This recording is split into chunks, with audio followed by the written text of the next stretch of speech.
Hello, my name's Tyler Baker. I wanted to show you my ePortfolio presentation.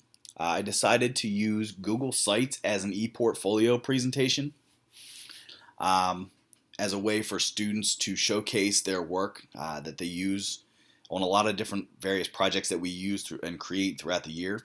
Our school likes to focus a lot on project-based learning, and I thought that having this portfolio was a great way to showcase the different projects that they've created throughout the year. Not only is it good for students to be able to showcase and actually have a place to go where all of their work is together, but it's also good for the teacher because now the teacher can kind of go through and see, okay, well, what are they creating? What is the evidence? What are some things that you are doing within the classroom itself?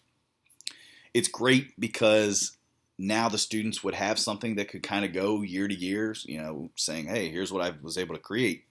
Um, Working with Google Sites was very beneficial. I did explore some other different ones that were suggested. I looked at Dropbox a little bit, and I also looked at Evernote.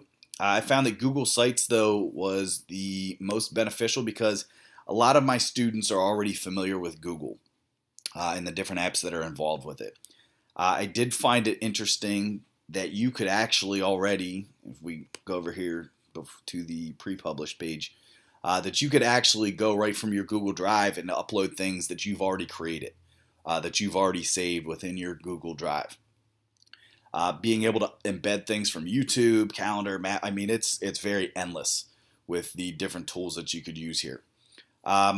I decided to kind of showcase what an example would look like of a student that would create an e-portfolio using Google Sites. Some of the projects that we do throughout the year are underground newspapers. We do websites for different literature that we read, persuasive product sales, where the students create a product and actually have to use their persuasive techniques to sell it. National History Day projects, which is an English and social studies collaboration. There's a creative poetry notebook, a flash fiction notebook, and also a variety of other classroom teaching activities where the students actually teach their classmates things that they've learned. Going through and discussing with a couple of different teachers and seeing what their thoughts were on Google Sites and how we could actually use it, either on our team or how they have been using it. I talked to a social studies teacher that I team teach with and also collaborate with, especially on the National History Day projects. And she had mentioned about it being beneficial to present their National History Day projects on a larger platform. This way, they're not just reaching, the school or their peers, but you're actually reaching out in the community area of it. I also interviewed a science teacher, one of my good buddies at a different school district. He's been using Google Sites for a while. He talked about it being a good collaboration tool by being able to use all the different Google apps, which I had noticed too, even just in creating my own site.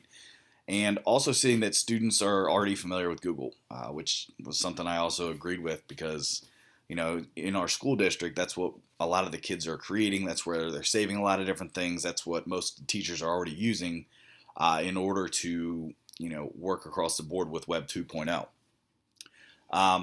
Within my sample ePortfolio, this is just an example that I would have students create and be able to share with me so I can kind of monitor and see what's going on and what kind of work they're also doing within the ePortfolio.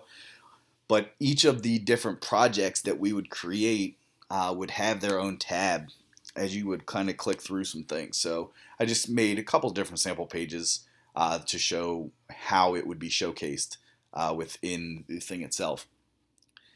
I did find it interesting to actually have a search tool, which is pretty neat just in the sense where, if something does get too big in terms of their own Google site, now they actually have the search feature that they can go through and find some information about.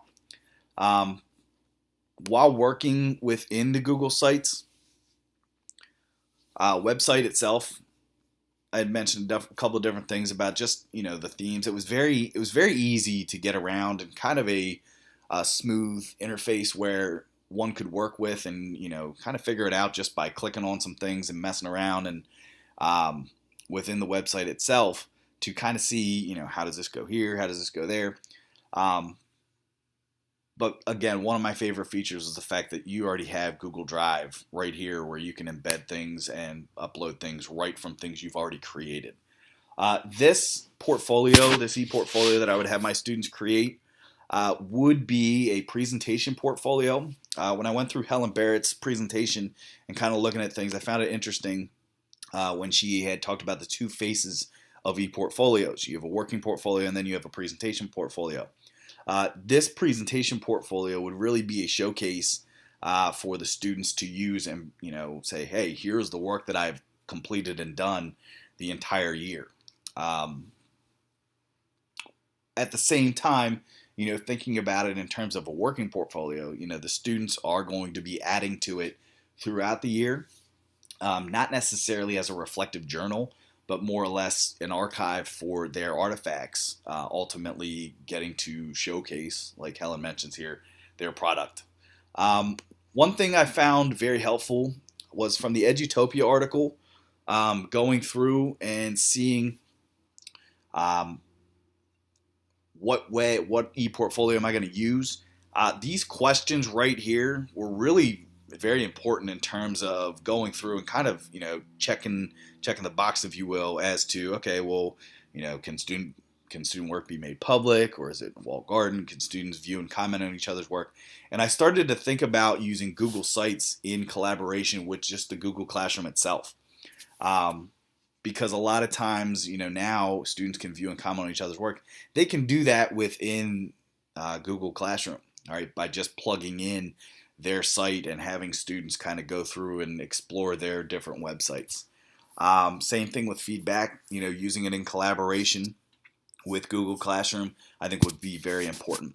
The organization of Google Sites was extremely important to me because, the smoother the interface could be, I think the better an e-portfolio would actually be. So this was Google Sites. Thank you for listening to my presentation, and have a great day.